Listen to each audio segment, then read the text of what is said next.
সম্প্রতি সময় ঢাকা ইন্ডাস্ট্রির ছোট পর্দার দর্শকপ্রিয় অভিনেত্রীদের মধ্যে অন্যতম রয়েছে সাবিলা নূর।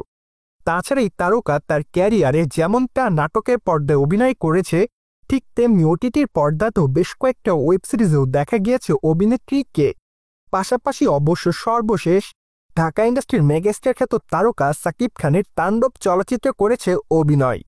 তাই তো বলাই বাহুল্য যে সবকিছু মিলিয়ে তার অভিনয় তার দর্শকদের কাছে প্রতিটা সময় কাটত নজর, যার প্রেক্ষাপটে আগামী দিনেও তার দর্শকরা তাকে আবারও চলচ্চিত্রের পর্দায় দেখতে চাচ্ছে।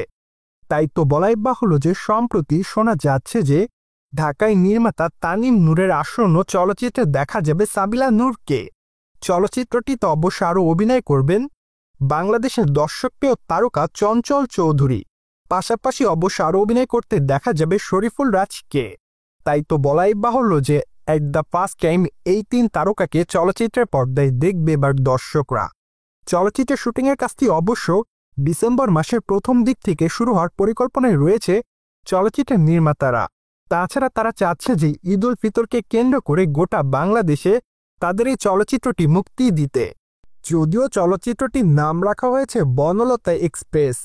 যাই হোক, সবকিছু মিলে এইটুকু বলাই বাহুল্য যে চলচ্চিত্রটিতে সাবিলা নূরের অভিনয় তার দর্শকদের কাছে নজরই কাড়বে। যাই হোক, এখন শুধুমাত্র তার দর্শকরা রয়েছে অপেক্ষাতে।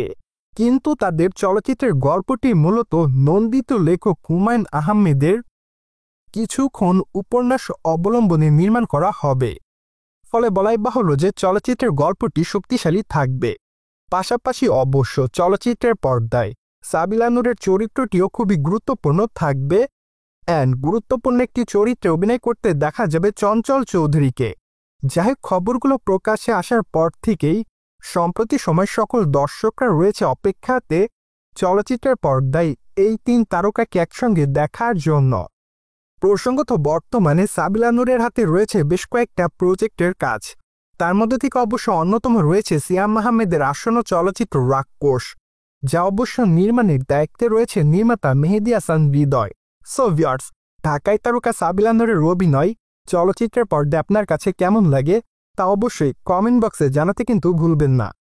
Subscribe our channel for more update.